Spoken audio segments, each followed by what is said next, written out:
Hello everyone, কেমন আছো তোমরা? আশা করি খুব ভালো আছো। তো চলো আজকে একটা মাছের প্রিপারেশন তোমাদের সঙ্গে শেয়ার করি। এটা আমি কাঁচা মাছ দিয়ে করব। তো কাঁচা মাছের রসা নাম দিয়েছি। তো দেখো তোমরা তার জন্য কি লাগছে। আমি প্রথমে মাছটাকে ম্যারিনেট করব। তো চলো মাছটাকে আগে ম্যারিনেট করে নিই।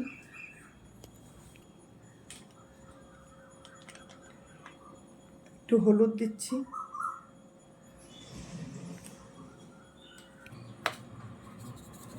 নুন দেবো,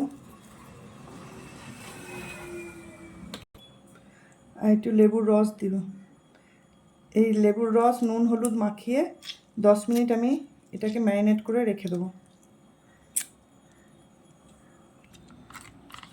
মাছটাকে ভালো করে মেখে আমি ম্যারিনেট করে 10 মিনিট রাখবো। আমি মাছটা ম্যারিনেট হতে দিয়ে দিয়েছি। এবার একটা বাটির মধ্যে আমি পটল নিয়ে নিচ্ছি, পেঁয়াজ কুচো নিয়ে নেবো। এখানে দুটো ছোট সাইজের টমেটো আছে, এটা দিয়ে দিলাম। একটু হলুদ দিচ্ছি,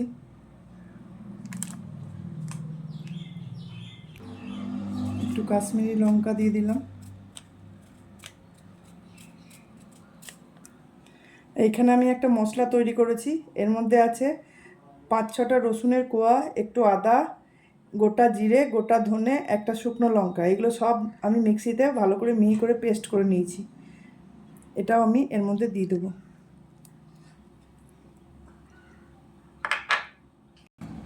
এবার একটু সর্ষের তেল দিয়ে নেব। এবার এটা হাত দিয়ে ভালো করে মাখতে হবে।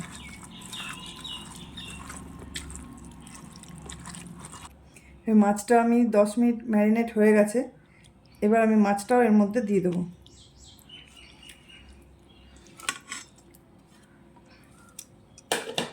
মাছটাও এর মধ্যে দিয়ে মেখে নেব।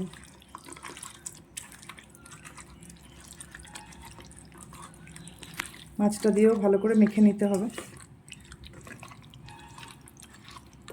দেখো আমি মাছটা দিয়েও ভালো করে মেখে নিয়েছি। এবার আমি কড়াই চাপাবো। এই যে আমি কড়াইয়ে তেল বসিয়ে দিয়েছি, তেলটা গরম হয়ে গেছে। এবার আমি এর মধ্যে শুকনো লঙ্কা, তেজপাতা আর গোটা গরম মশলা ফোড়ন দিচ্ছি।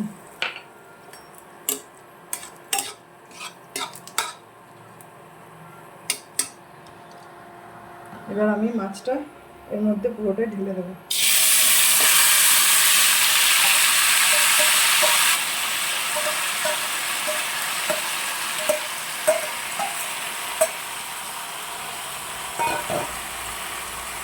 এবার এই বাটিটায় যে মশলাটা লেগেছিল সেটাতেই আমি একটু জল দিয়ে দিলাম।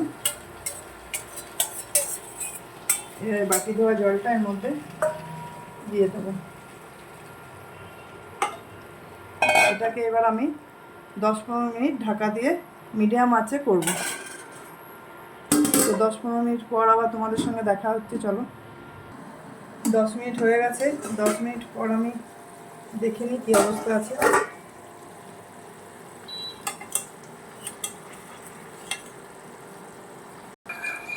মাছগুলোকে হালকা হাতে উল্টাবেন, ভেঙে যেতে পারে।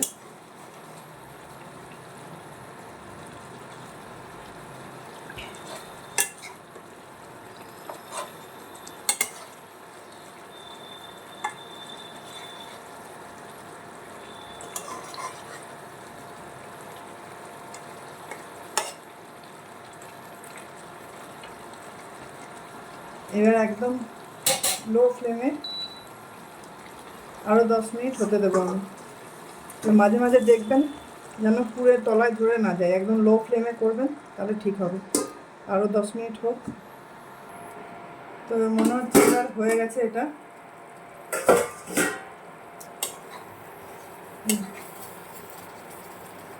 এবার আমি দুটো কাঁচা লঙ্কা, ছেঁড়া কাঁচা লঙ্কা, আর ওপর থেকে একটু ধনেপাতা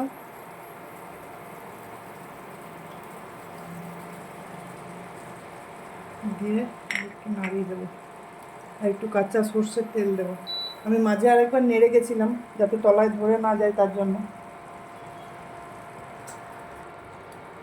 একটু সামান্য কাঁচা সর্ষের তেল দেবো।